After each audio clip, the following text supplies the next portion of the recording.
Today, our guests are human rights defenders Irada Javadova and Rasul Jafarov. Irada Javadova is also a member of Public Committee on the Penitentiary Service. Today we'll discuss their prison conditions. Welcome to our studio. Thank you. What can you say about the situation in prisons? The conditions in the prison is comparatively satisfactory.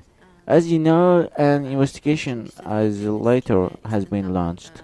It has been supplied with modern circumstances, but it cannot be applied to all prisons. Some of them need repair, and as far as I know, the repairs are planned. Of course, there can be repair works. The buildings could be improved. But what about the prisoners? What can you say about their conditions?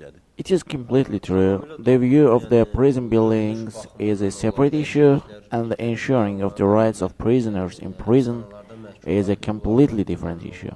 Unfortunately, we cannot describe their situation as satisfactory.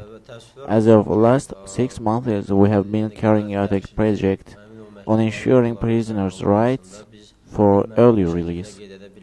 The information we obtained during the project and the approach of penitentiary service make us regret in this regard, because the penitentiary service discriminates among human rights defenders. They prefer members of public committee. Though we appealed twice to the service for meeting with the prisoners, they refused. We also sent an inquiry to the penitentiary service asking how many prisoners were released early within the past 3 years, but there has been no response. Does the public committee consider these issues? What can you say about it? He is completely right. The early release of prisoners, this mechanism hardly works at present.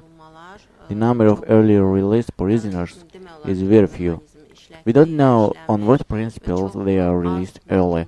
I know that those who were arrested in the aftermath of National Security Ministry operations are never early released. And I also know that there is a list of diseases which can cause the prisoners be released earlier. Despite I am a member of public committee, I failed to obtain a list of those diseases. But I know that the penitentiary service's role in early release of prisoners is not so great. The National Security Ministry and Prosecutor's Office are infamily pressuring the service. Actually, the service should prepare a list of prisoners.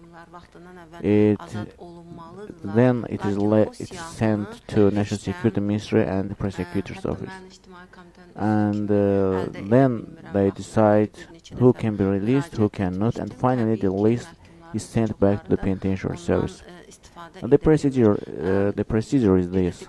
The bloggers were released early. Does the early release depend on the personal factors or legal procedures? There can be different principles, as she said. For example, if the prisoners have served more than half of their sentence, then if they really have a disease, they can be released. As the bloggers, we are glad to hear about this, but I suppose that the political instruction was in favor of the bloggers at this time.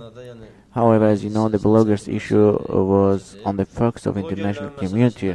And let's look at other prisoners. I cannot find any prisoner who can say that he has been early released. Neither the penitentiary service gives relevant information to us, and it means either there are no early released prisoners or their number is very small.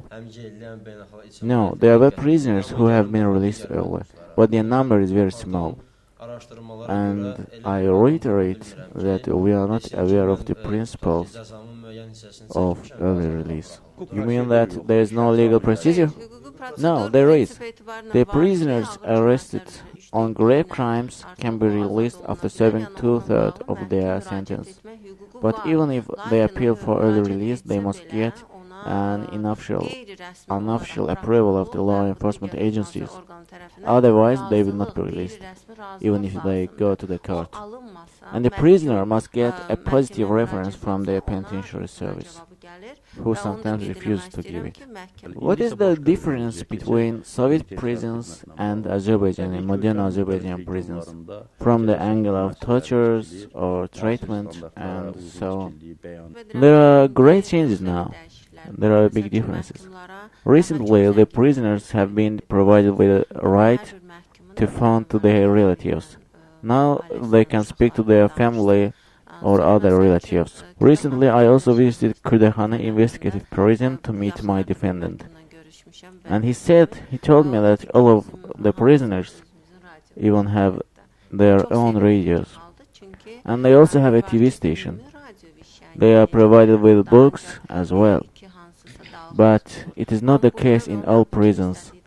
There are prisons where there is a great density. Actually, the prisoners should be provided with a prisoner should be provided with 4 square meters of space. But we see that sometimes there are 2 prisoners in 4 square meters. In Kurdakane prison, a prisoner can have shower every day if he wants. As to the food supply, it is regarded as satisfactory. What about the public supervision? A committee was established under penitentiary service. It comprises representatives from different human rights organizations. But can the journalists or other human rights defenders freely investigate the conditions of the prisoners? No, actually the representatives of human rights organizations, other than ones represented in the public committee, cannot study the situation. There is an ombudsman's office, which is applied as a national preventive mechanism. They can visit all prisons and detention centers, but it would be better if other bodies were entitled to do this as well. Actually, it's a discrimination. It means that the member of public committee or employees of ombudsperson's office can visit every prison, but others cannot.